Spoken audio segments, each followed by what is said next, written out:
चलिए, तो कल हम क्या पढ़ रहे थे? Financial management. फाइनेंशियल मैनेजमेंट से हम कहाँ तक पढ़े थे? फाइनेंशियल मैनेजमेंट के कॉन्सेप्ट, फंक्शंस पढ़ लिए थे, और क्लासिफिकेशन में हम कहाँ तक पढ़े थे? मनी मार्केट पढ़ रहे थे ना, instrument of money market.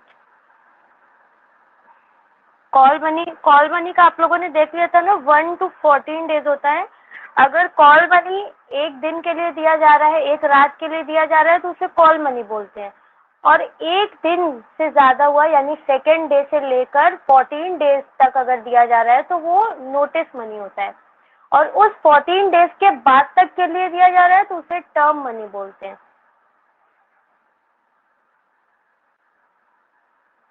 Treasury bill, commercial paper तक हो गया था। आज हम लोग क्या पढ़ेंगे? Certificate of deposit. देखिए, हमेशा हम बोलते हैं, नाम में ही सब रखा है, certificate of deposit.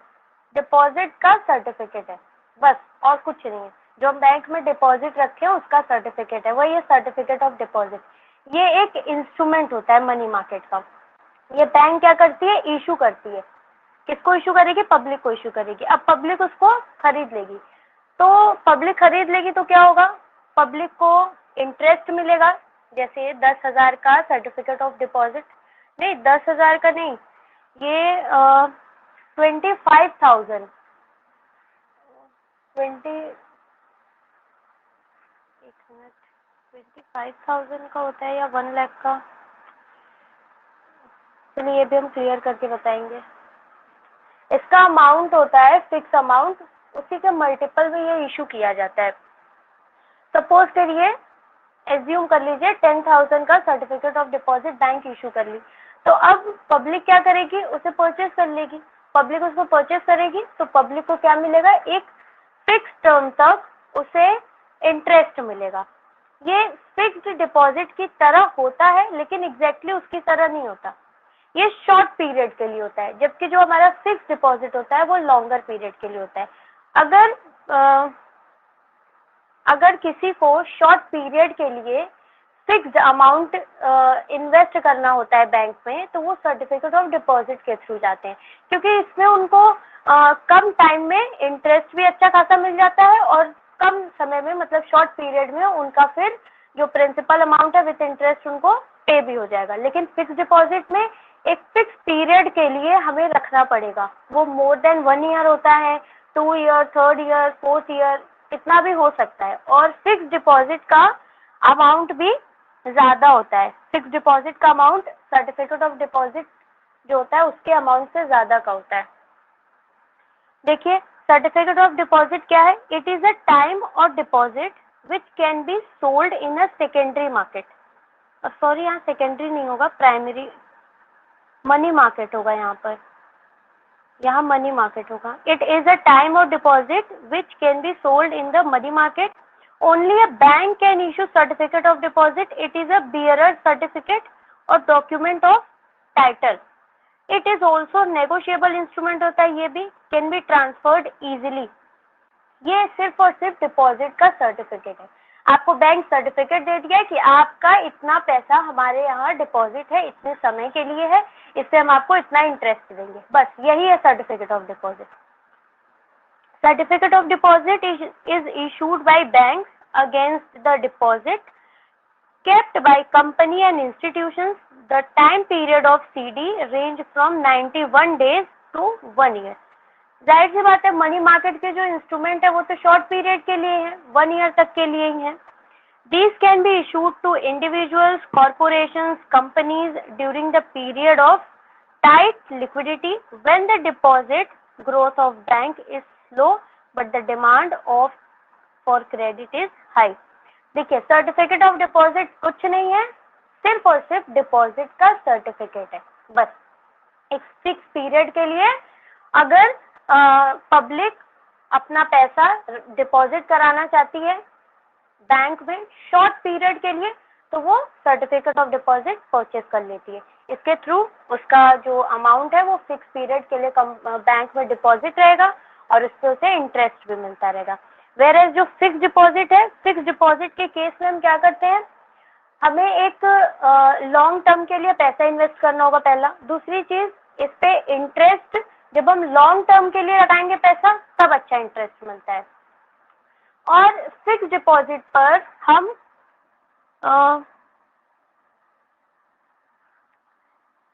Fix deposit हम समय से पहले अगर उसको हम तोड़वा लेते हैं, जैसे कि मेरा 4 साल का है और हमें 3 साल हुआ है, हमें ज़रूरत पड़ी है, तो हम उसको कहें कि नहीं मेरा यही स्टॉप करिए, हमको दीजिए, तो उसमें हमारा इंटरेस्ट भी चला जाता है।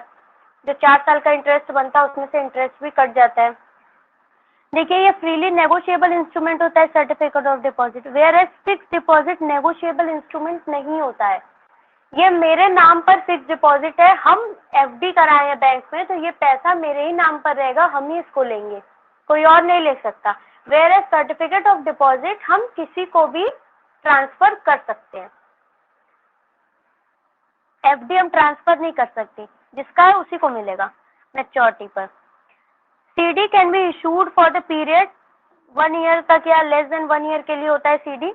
वेयर एज जो हमारा फिक्स डिपॉजिट होता है for a minimum period of 14 days and maximum there is no limit. यहाँ पर मैक्सिमम की कोई लिमिट नहीं होती, मिनिमम 14 days की होती है। अगर फिक्स डिपॉजिट आप थोड़े समय के लिए करेंगे तो देखेंगे कि ज़्यादा इंटरेस्ट नहीं मिलता, 4 to 5%, 5% तो बहुत ज़्यादा हम बोल दिए, 4% अप्रोक्स ही मिलता है। लेकिन जब आप 2 साल 3 साल 4 साल के लिए करते हैं तो आपको ज़्यादा इंटरेस्ट मिलता है।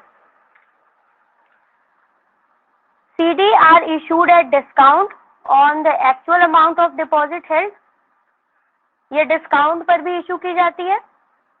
FDs are issued for the actual amount of deposit held, FD कोई आपका डिस्काउंट पे इशू नहीं किया जाएगा। आप 1 लाख की FD बनवा रहे हैं तो आपको 1 लाख देना पड़ेगा, जबकि CD अगर आपका 1 लाख का है तो उससे डिस्काउंट में भी आपको मिल जाएगा। वो बैंक पर डिपेंड करता है, बैंक डिस्काउंट पर इशू करती है या नहीं करती है।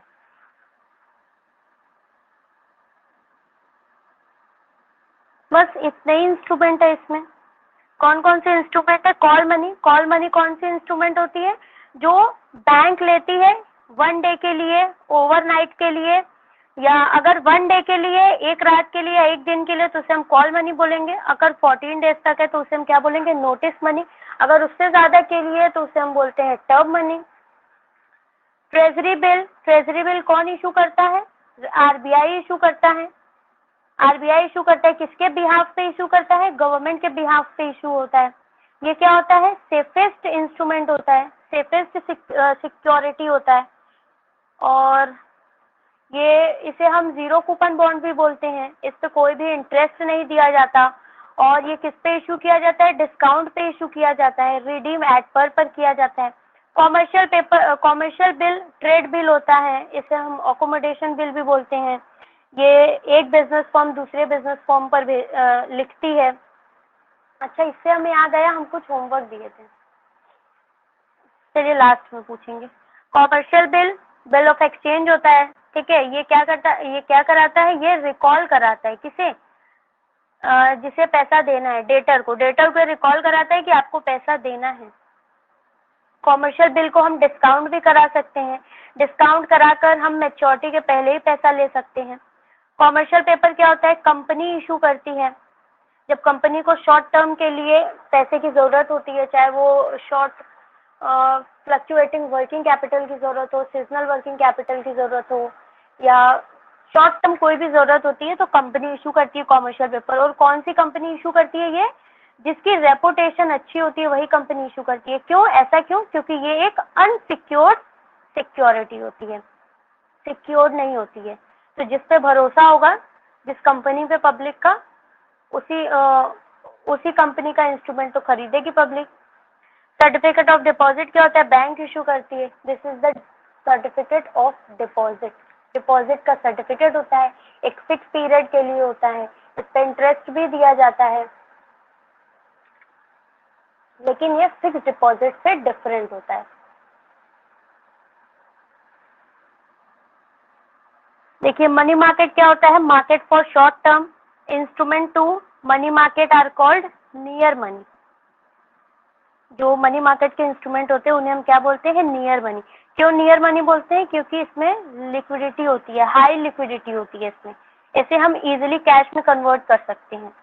मार्केट फॉर वर्किंग कैपिटल, इसे हम वर्किंग कैपिटल का मार्केट भी बोलते हैं, वर्किंग कैपिटल के लिए मार्केट बोलते हैं, क्योंकि वर्किंग कैपिटल क्या होती है, शॉर्ट टर्म के लिए होती है, शॉर्ट टर्म जब हमें जरूरत पड़ती है तो मनी मार्केट से ले सकते हैं। Treasury bill issued by RBI on the behalf of government, zero coupon bond होती है, सेफेस्ट इन्वेस्टमेंट होती है।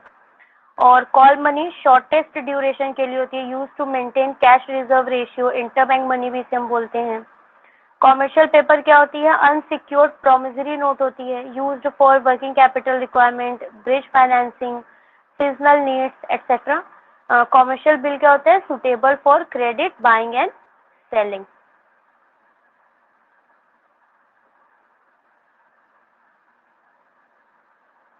चलिए अब हम पढ़ेंगे कैपिटल मार्केट। एक बार देख लीजिए क्या आप लोग लास्ट पढ़े हैं, इसमें अगर कुछ पूछना हो तो पूछ लीजिए, जो होमवर्क दिए थे हम लास्ट में पूछेंगे। ये हम पढ़े थे क्या, फाइनेंशियल मार्केट, फाइनेंशियल मार्केट के concept and nature. Financial market क्या होता है, सेवर एंड बोरोवर को लिंक करने का काम करता है, और ये हमें फंड्स में डील करता है, long term, short term, medium term fund provide कराता है। जिनके पास सरप्लस मनी होती है वो अपना फाइनेंशियल मार्केट में लाकर इन्वेस्ट करते हैं, फिर फाइनेंशियल मार्केट से जिन्हें ज़रूरत होती है वो ले जाते हैं। जो इन्वेस्ट करते हैं उन्हें हम सरप्लस यूनिट बोलते हैं, जो ले जाते हैं पैसा उन्हें हम डेफिसिट यूनिट बोलते हैं। फाइनेंशियल मार्केट के कई सारे फंक्शन हैं, लिक्विडिटी मेंटेन करती है, इंफॉर्मेशन देती है, और क्या करती है, मनी को उस जगह पर ले जाती है जहाँ पर उसका प्रोडक्टिव यूज हो सके, मोबिलाइजेशन ऑफ सेविंग करती है। क्लासिफिकेशन ऑफ फाइनेंशियल मार्केट में दो है, capital market, money market. Capital market को भी फर्दर क्लासिफाई किया है, primary market, secondary market. Capital market long term and medium term fund में डील करता है, whereas money market short term में डील करता है। इसका कोई जियोग्राफिकल लोकेशन नहीं होता, इसे हम क्या बोलते हैं, ओवर द फोन मार्केट बोलते हैं, ओवर द टेलीफोन मार्केट बोलते हैं। इसमें बहुत सारे इंस्ट्रूमेंट आते हैं जो शॉर्ट टर्म के लिए होते हैं, जैसे treasury bill, call money, commercial bill, commercial paper, certificate of deposit etcetera. चलिए बताइए, कुछ पूछना है? टेस्ट आप लोग लगाए थे, टेस्ट का कोई क्वेश्चन पूछना है? देखिए ऑब्जेक्टिव क्वेश्चन लगाने का हम आपको एक तरीका बताते हैं। ऑब्जेक्टिव क्वेश्चंस आपको जो 4 ऑप्शन होते हैं वो नियर अबाउट होते हैं, तो आपको वो ऑप्शन चूज करना होता है जो उन चारों में ऑप्टिमम हो। ठीक है, अब जैसे किसी को ले लीजिए, जैसे हम अनुज, ठीक है, हु इज अनुज, ये क्वेश्चन। अब ऑब्जेक्टिव आपका ऑब्जेक्ट बन रहा है boy, 12th class student, honest boy, या एक और ले लीजिए टॉलर बॉय। तो अब देखिए ये चारों का चारों जो ऑप्शन है वो आपको नियर अबाउट लग रहा है, ये भी हो सकता है, ये भी हो सकता है, ये भी हो सकता है, लेकिन उन चारों में आपको देखना है कौन सा ऑप्टिमम है, कौन सा अच्छे से डिफाइन कर रहा है अनुज को। ऐसे ही हमारे क्वेश्चंस रहते हैं, जो आपको चारों क्वेश्चन देगा वो नियर अबाउट होगा, लेकिन हमको चूज कौन सा करना है, जो ऑप्टिमम दिख रहा है हमें, जो सुटेबल है उन चारों में। इस तरह ऑब्जेक्टिव क्वेश्चन सॉल्व करते हैं। बताइए कोई क्वेश्चन है टेस्ट से रिलेटेड या जो अब तक पढ़ा है उससे रिलेटेड? आप लोगों के एग्जाम्स कब से होने वाले हैं, 12th वाले? 13 मई। 13 मई क्या चल रहा है, अप्रैल में बस होने ही वाला है, मतलब पढ़ रहे हैं ना आप लोग? जाहिर सी बात है पढ़ ही रहोगे, प्री बोर्ड तो हो गया होगा ना, प्री बोर्ड हो गया कि नहीं? मेरे स्कूल में भी नहीं हुआ है। अच्छा भी हुआ ही नहीं है, चलिए अच्छा लास्ट में होगा तो अच्छे से तैयारी करके दीजिएगा। चलिए तो फिर हम पढ़ते हैं क्या, कैपिटल मार्केट। मनी मार्केट में हम शॉर्ट टर्म फंड्स में डील करते हैं, कैपिटल मार्केट में हम लॉन्ग टर्म फंड्स में डील करते हैं। Long term and medium term दोनों फंड आते हैं कैपिटल मार्केट में। ठीक, चलिए देखते हैं। Capital market is a market for medium and long term funds. Medium and long term funds का जो मार्केट होता है वो कैपिटल मार्केट होता है। It includes all the organisation, ये सभी organisations, institutions, instrument that provide long term and medium term funds. जो भी ऑर्गेनाइजेशन, इंस्टीट्यूशन या इंस्ट्रूमेंट्स लॉन्ग टर्म या मीडियम टर्म फंड प्रोवाइड कराती हैं, वो कैपिटल मार्केट में इंक्लूड होती हैं। इट डज नॉट इंक्लूड, ये उन इंस्ट्रूमेंट्स को इंक्लूड, उन इंस्टीट्यूशन को इंक्लूड नहीं करता जो शॉर्ट पीरियड के लिए फंड प्रोवाइड करती हैं, क्योंकि ये शॉर्ट पीरियड वाले फंड कहाँ जाते हैं? मनी मार्केट में जाते हैं, इनका कैपिटल मार्केट में कोई रोल नहीं है।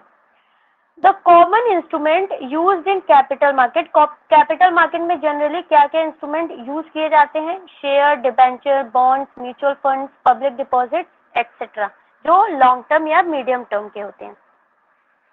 डेफिनेशन क्या है? Capital market can be defined as mechanism which channelise saving into investment और प्रोडक्टिव यूज। ये तो फाइनेंशियल मार्केट का मेन मोटिव ही होता है क्या? कि सेविंग को चैनलाइज करना इन्वेस्टमेंट में और प्रोडक्टिव यूज में। ऐसे जगह वो जो पैसा है वो ऐसे जगह जाए, फंड सेविंग ऐसे जगह जाए जहां पर उसका प्रोडक्टिव यूज हो सके। Capital market allocates the capital resources amongst alternative uses, ये डिफरेंट यूजेस में एलोकेट करता है इन्वेस्टमेंट को, सेविंग को। Intermediaries flow of saving, it intermediate flow of saving of those who save a part of their income। वही जो financial market का काम है, क्या काम है? ये फाइनेंशियल मार्केट का पार्ट है, तो जो भी फाइनेंशियल मार्केट के फंक्शन है वो मनी मार्केट के फंक्शन में भी आएगा, कैपिटल मार्केट के भी फंक्शन में आएगा। तो अगर आपको क्वेश्चन दे दे कि फंक्शन लिखिए किसका? फाइनेंशियल मार्केट का, तो भी आप सेम लिख सकते हैं। मनी मार्केट और कैपिटल मार्केट में भी सेम लिख सकते हैं, बस क्या डिफरेंस होगा? वही शॉर्ट टर्म, लॉन्ग टर्म, कौन कौन सी इंस्टीट्यूशन आएंगी, कौन कौन से इंस्ट्रूमेंट आएंगे, फंक्शन तो लगभग सेम ही होगा। अब इसका नेचर और फीचर क्या है? जैसा मनी मार्केट में पढ़े थे वैसे ही सेम होगा, बस कुछ कुछ डिफरेंस होगा। देखिए, first, link between saver and investment opportunities. तो ये काम मनी मार्केट भी कर सकता है और ये काम फाइनेंशियल मार्केट भी करता है। तो ये समझ लीजिए तीनों का फीचर हो गया आपका। क्या? Link between saver and investment opportunity. जो सेवर है और बोरोवर है उनके बीच में लिंक बैठाने का काम तो ये करते ही है, क्योंकि जो सेविंग करेगा मार्केट में वो ला के अपना पैसा दे देगा। अब उस पैसे को कैपिटल मार्केट या मनी मार्केट या फाइनेंशियल मार्केट किसको देगा? जिसे जरूरत है। ठीक, फिर उसके बाद सेकंड है deals in long term investment. Long term investment में डील करता है, जबकि मनी मार्केट किस में डील करता है? शॉर्ट टर्म मनी में, शॉर्ट टर्म इन्वेस्टमेंट में डील करता है। फिर उसके बाद थर्ड क्या है? Utilise intermediaries. कैपिटल मार्केट में इंटरमीडियरीज भी आते हैं, जैसे broker, underwriter, depositories. Broker and underwriter में क्या डिफरेंस होता है पता है?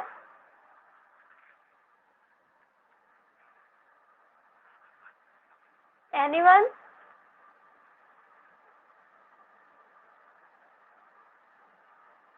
चलिए, नहीं पता है तो पढ़ कर आइएगा, कल हम पूछेंगे, गूगल करके आइएगा। नहीं समझ? हाँ बताइए। मैम ब्रोकर्स दो पार्टीज को कम्युनिकेट करती हैं उसके बीच में। हाँ। और अंडरराइटर्स वो होते हैं जो, जैसे कोई कंपनी शेयर इशू कर रही है और हाँ। जब इशू करते समय एप्लीकेशन कम आता है तो अंडरराइटर्स को शेयर्स खरीद लेते हैं। हाँ ठीक, जिससे सेबी के गाइडलाइंस फॉलो हो जाते हैं। हाँ हाँ ठीक है, गुड। तो यही डिफरेंस होता है ब्रोकर एंड अंडरराइटर में। फिर उसके बाद देखिए 4 क्या है? Determinants of capital formation. Capital formation में भी कैपिटल मार्केट हेल्प करता है। क्यों? क्योंकि लॉन्ग टर्म फंड प्रोवाइड कराता है हमें, जिससे हम अपने कैपिटल को बना सकते हैं, और अगर हम इन्वेस्ट कर रहे हैं तो वो हमें इंटरेस्ट भी प्रोवाइड कराता है, हमारे कैपिटल को इंक्रीज भी करता है। फिर उसके बाद 5th है गवर्नमेंट रूल्स एंड रेगुलेशंस। जो भी सेबी के रूल्स हैं, रेगुलेशन है, जो गवर्नमेंट बॉडी है सेबी, वही कंट्रोल करती है कैपिटल मार्केट को। तो कैपिटल मार्केट को जब सेबी कंट्रोल करेगी तो सेबी के जो भी रूल्स एंड रेगुलेशंस है वो सब अप्लाई होंगे किस पे? कैपिटल मार्केट के, तो उन्हें भी वो फॉलो करती है। An ideal capital market is one. Ideal capital market क्या होगा? Where finance is available at reasonable cost, जहाँ फाइनेंस हमें रीजनेबल कॉस्ट पर मिल जाए। विच फैसिलिटेट्स इकोनॉमिक ग्रोथ, जो इकोनॉमिक ग्रोथ को भी फैसिलिटेट करे। Where market operations are free, fair, competitive and transparent, जहाँ पर मार्केट ऑपरेशन क्या हो? फ्री हो, फेयर हो, कॉम्पिटिटिव हो, ट्रांसपेरेंट हो। Must provide sufficient information to the investors, must allocate capital productively. ठीक, ये क्या था, ये था कैपिटल मार्केट। अब टाइप ऑफ कैपिटल मार्केट क्या होती है, प्राइमरी मार्केट होती है, सेकेंडरी मार्केट होती है। ये हम पढ़ेंगे कल, आज हम इतना ही पढ़ाएंगे। ये मत पूछिएगा क्यों, क्योंकि हमें काम है अब इसलिए क्लास लिए कि फ्लो ना टूट जाए आप लोगों का, क्योंकि क्लास बीच में मिस हो जाती है ना तो फिर मन नहीं करता क्लास करने का। देखिए प्राइमरी मार्केट क्या होती है, प्राइमरी मार्केट नाम से ही पता चल रहा है, प्राइमरी, फर्स्ट टाइम कोई शेयर इशू होती है, कोई शेयर मार्केट में आती है तो वो प्राइमरी मार्केट में इशू होती है, जिसे हम लोग आईपीओ भी बोलते हैं, initial public offering. First time कोई शेयर मार्केट में आती है तो वो प्राइमरी मार्केट में आती है, प्राइमरी मार्केट के थ्रू आती है। और सेकेंडरी मार्केट वो मार्केट होती है जिसमें ये फर्स्ट टाइम इसमें इशू हो गया, तो इस जो भी शेयर डिबेंचर सिक्योरिटीज जो इसमें इशू हुई फर्स्ट टाइम, अब वो आती है सेकेंडरी मार्केट में। सेकेंडरी मार्केट में क्या होता है, वही बाइंग सेलिंग, जो सिक्योरिटी इसमें इशू हो गई प्राइमरी मार्केट में, अब जो भी इन्वेस्टर्स हैं वो बेचना खरीदना, जो हाथ हिलाना, वो वाली मूवी देखे हैं कि नहीं आप लोग, हर्षद मेहता वाली मूवी का नाम नहीं याद आ रहा है, मैं यस हर्षद मैम, मेहता सिर्फ नाम, स्कैम अच्छी मूवी है ना 1992। हाँ स्कैम उसमें देखते हैं ना, जो हाथ हिलाना वो सब कौन सा काम है, वो सब सेकेंडरी मार्केट वाला काम है। बाइंग सेलिंग सेकेंडरी मार्केट में होती है। ये हम लोग कल पढ़ेंगे ना, आज के लिए सॉरी बस इतना ही पढ़ाएंगे, कल पढ़ लेंगे। Okay ma'am. Okay ma'am. कुछ पूछना है आप लोगों को तो पूछ लीजिए, कुछ बताना है तो बता भी सकते हैं।